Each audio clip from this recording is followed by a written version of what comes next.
Right, coming up a bit higher, you can see my Willhays in the background. It's going around to Yes Tor. Got some people on it, you can see the mast. Then looking back across the Bellstone, East Mill Tor, across the Stevenson. We're carrying on this way. Try and get to Dinger Tor. It'll be the first time that I've bagged Dinger on our way to Lints. It's really weird seeing Lints Tor from this angle. Normally you're looking from Falls and Ledge down onto it.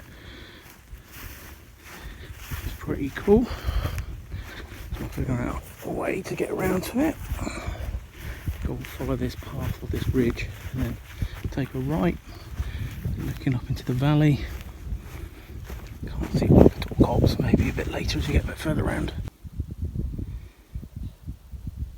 Right, so we've got Lints Tor in front of us now, nearly there. Got Kitty up in the background, moving along round. Still can't see Black Tor cobs. We've got Black Tor, Falls and Ledge, High Willhays. Then you've got Dinger, which is where I've just dropped down from. A bit of a weird approach. Trying to avoid the drop down and the climb back up again.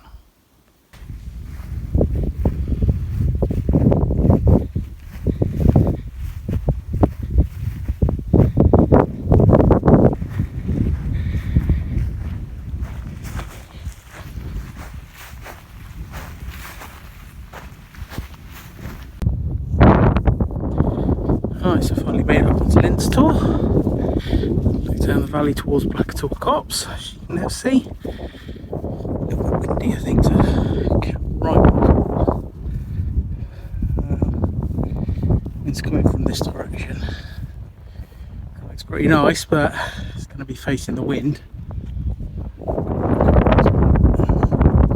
See if there's anything on the leeward side.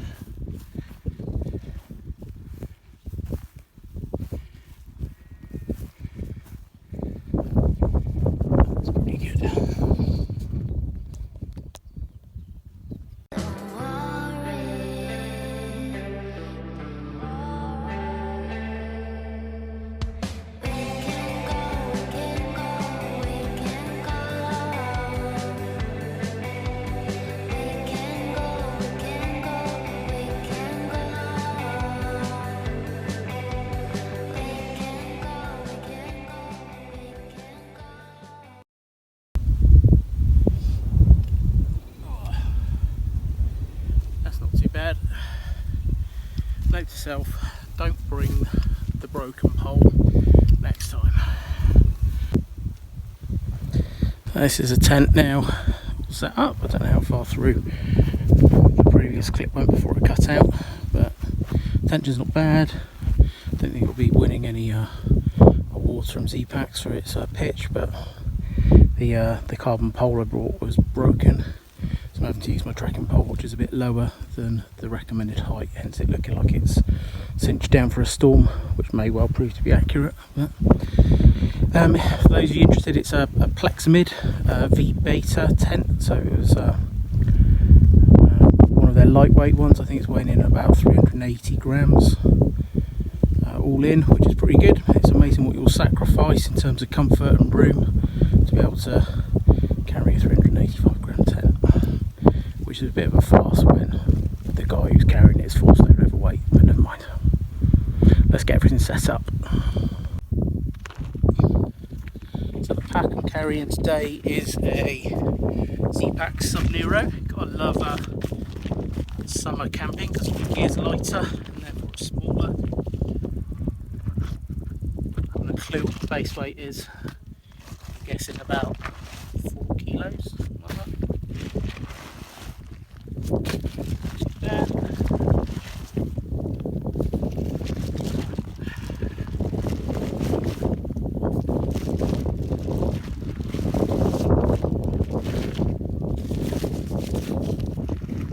Pumps, the lights broke, so back to a trusted X light.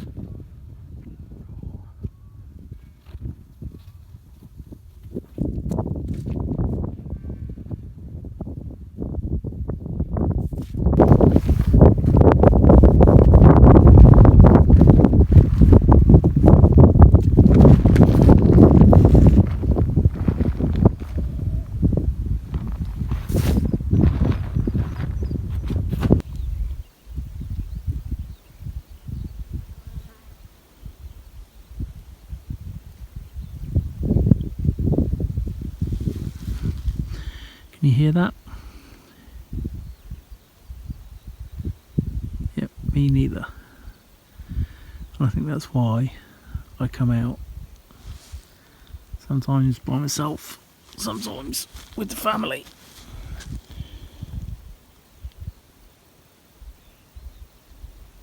It's so peaceful.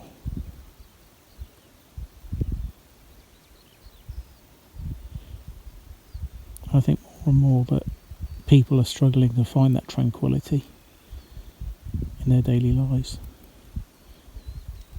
which is a real shame.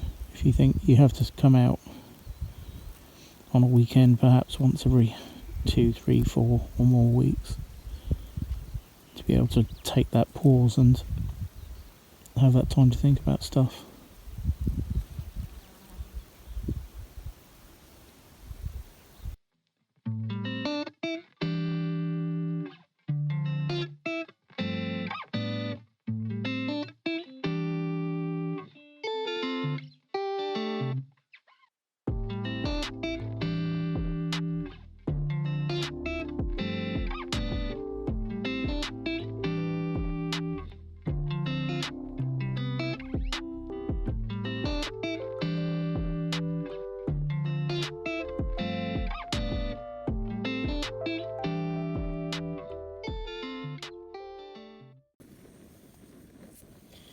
My cooking setup for tonight.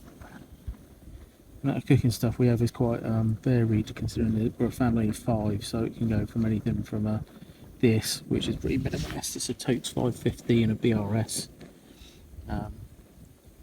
right up to a 2.5 litre MSR reactor if we're all coming out, and if it's windy, these stoves are pretty crap if it's at all windy, so you have to, I'd rather take the right stove for the right conditions. It's pretty calm today. Looking forward to some tea. Right, so tea tonight is pasta bolognese by Summit to Eat. They're a complete rip-off, to be honest. I was being lazy. I normally bring up a pasty, and I did. I'm living in Cornwall at the moment, so I picked up a brazen K's out of Redruth, which is epic pasty, but ate it for lunch, so now I've got this for tea.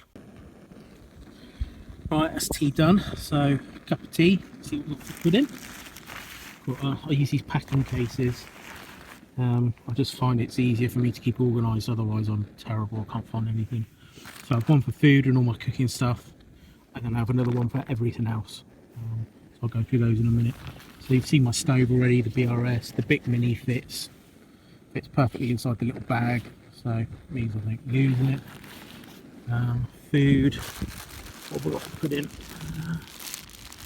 Chocolate brioche, I think. Yep, that'll do.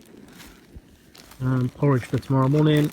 And then in my other bag, I've got everything else in here. So I've got an electricals bag with a little, I think it's a 10,000 milliamp and a couple of leads, one for the phone. It's my first vlog, so see how that goes. Wash stuff, it's only toothpaste and toothbrush. Hoop kit, just in case. First aid kit, which is left over from Spain, so it's got an inhaler, some Compeed, some ibuprofen, and a hand warmer just in case I ever get cold in the night. I find it's really useful. And then a little ditty bag which has got spare shoelace, repair patch, and then one of those tiny, I don't know if you can see it, tiny Victorinox pen knives, the one with the scissors and the tweezers just in case you get a tick. And then an ankle strap because I've got a dodgy ankle just in case I need it. So it's pretty minimalist, and that's not by accident. This year I've walked the Devon coast to coast, which is about 120 miles, and I've also walked the West Highland Way, and I'm getting better at leaving stuff behind. I find that the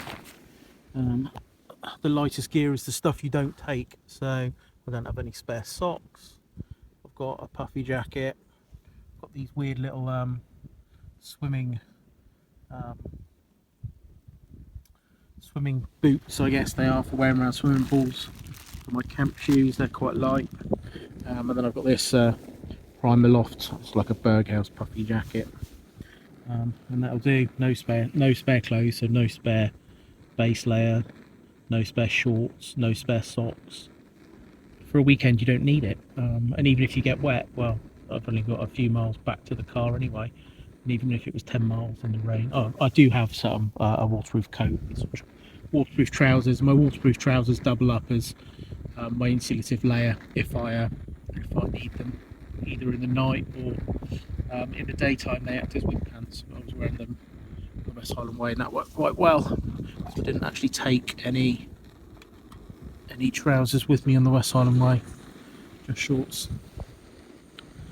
So I think that's the best way to keep your weight down. I do have a spare cup, so I hate drinking out these titanium cups. I'd actually take a proper china cup if I could. I think that might be, if you have one luxury item, that would be my luxury item. Maybe I'll do that. It'll look a bit weird. I've got one of those fold up cups. It doesn't fit in the titanium pot, but it doesn't matter. Yeah, that's it. Sun's coming down now. You can just see if I can focus on that. It must be about 7 o'clock. It's not going to get dark until way after 10 tonight, so it'll be nice. I'm going to leave the bit open on the tent, the storm flaps, so I can get a view out, and I'll probably come back out at night just to get some photos or some video of the stars. But beautiful spot. I haven't camped here before. But perfect conditions. It's nice and warm. It's not really windy. No one else here. I've got them all to myself.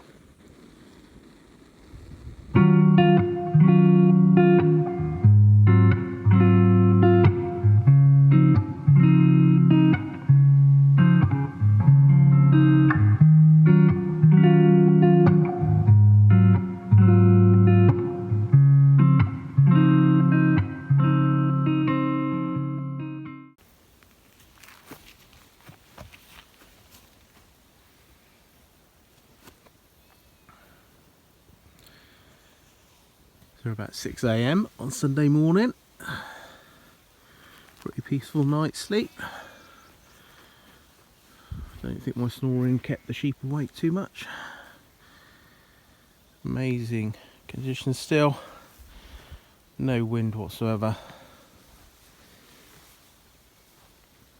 And just gonna figure out which way I'm gonna head back. So heading back the way I came would have been the most logical, I guess, but not the most exciting. So, which would mean going back in sort of that direction, then hanging a left, coming back up to Dinger Tor, which is just up there, But I think I'm gonna follow this track.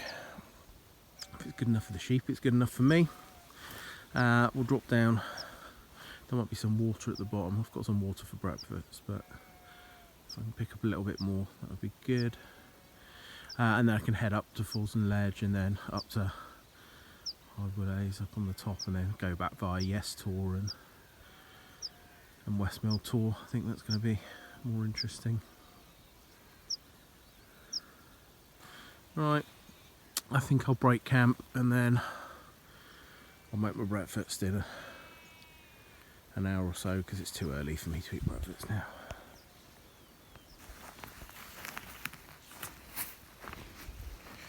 It's just dropping down into the valley now. What goes down must go back up again. And, I don't think the video really shows how steep the uphill bit's going to be in a second. If you're going to wear trail runners up on Dartmoor, even if it is dry like it has been, you're going to get wet feet. But that's fine.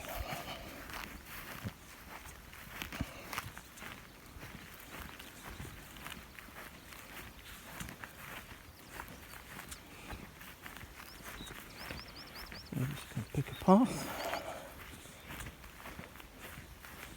Wouldn't normally recommend going this way, especially if it's been wet, but it's been dry forever. So I don't think getting across is going to be too bad. Looks like I've got a path down that way, then come across and then up there.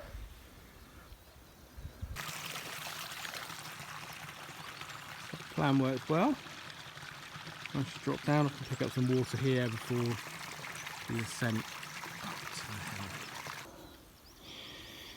hill. Okay, so you can see where I was. See if we can find it. So I camped there, came down and across, then been coming up. I definitely wouldn't recommend that unless it's been really dry. That would have been pretty terrible had it rained at all. So you're much better off under normal conditions going, oh hang on, focus, going along this ridge and then around and up. I'm going to keep heading up, come back into focus. There's it looks like a quad bike track going up to Falls and Ledge. So got my breath back now, onwards and upwards.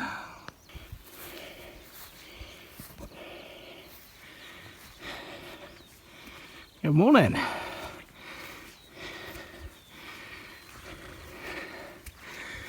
Oh, nearly there. Well, for the first bit of the climb anyway. So this is what's known as a standoff. But they're bigger than me, so if I have to, I'll move out of its way. Quite a few of them up here this morning, just at the cairns, to the south of Willhays. Hello, cow. Hello. Shall I go this way? You can have the path. My feet are already wet. Hello.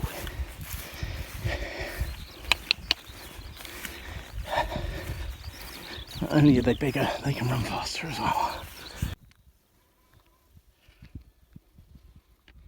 Alright, made it to the top of Willhays. Views aren't so good today, it's a bit misty. You don't get the full vistas, but still pretty epic. I'm going to head on to Tor on the way back to Rowtor and home. Alright, that's where I was, Willhays. Coming up to Tor. I'll stop for some breakfast.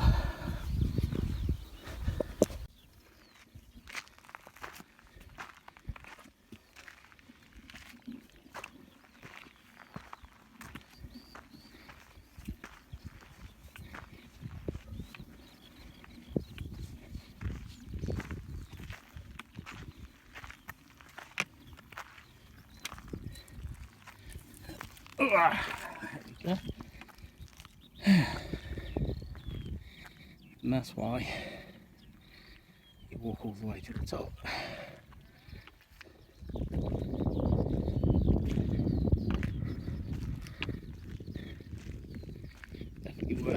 this route back.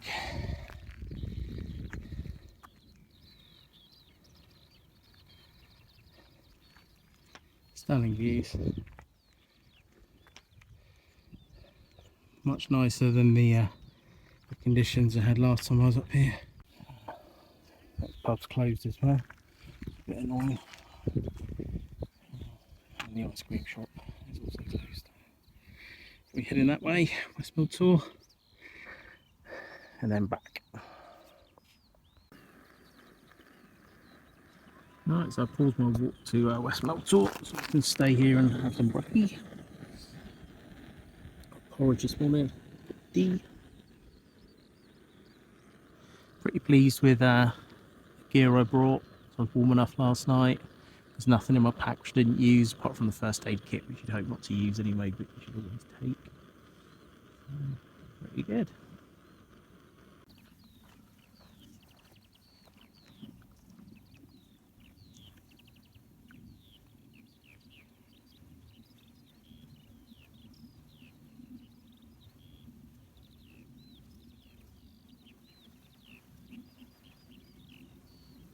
My only concession to making videos is bringing this thing. If it takes any more than that, then I don't think I'll bother.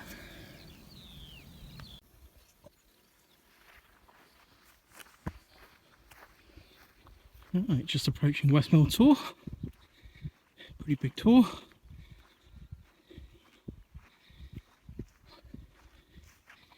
See where I drop down. Maybe an established path. And yes, Tor. A bit wet at the bottom. Probably better off dropping off the eastern side of it and then picking up the military road if it's wet. Don't need to bag this tour. Been up here a few times. See if we can see Journey's End in a minute.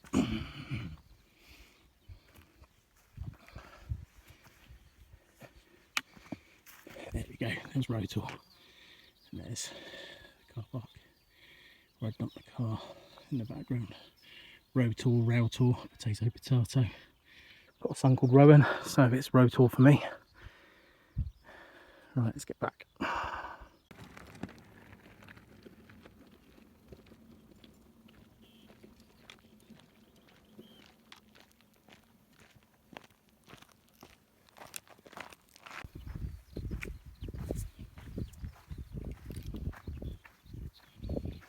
Alright, just coming down off of Rowtor, back to the car. Still there, always a good sign. Really enjoyable overnighter. Coming out to Dartmoor, then I highly recommend it. You don't have to be super fit. I'm 47, 16 stone, got a desk job. So the most important thing I would say is that you understand that the conditions can change. They can become pretty inclement very quickly. So you need to be confident in your navigation. So plan your route in advance.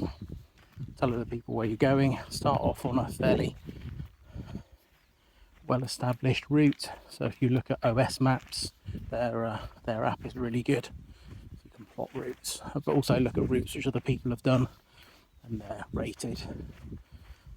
Some people start off in Merivale, which is pretty good, and then you can just park in the car park, walk up the hill and pitch your tent.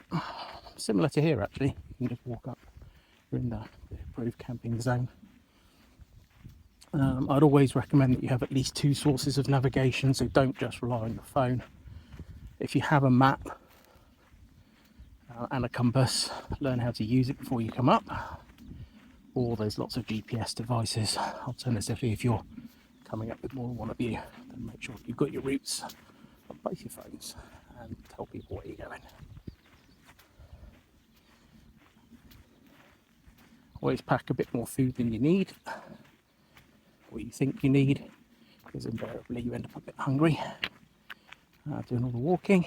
and also you never know, you might need to stop for longer than you had anticipated, so it's worth having an extra, at least extra 1 meal, if not 2.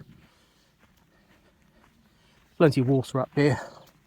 Recommend having a water filter and steri tabs, so you've got 2 ways to clean the water. Right, it's me signing out. Thank you.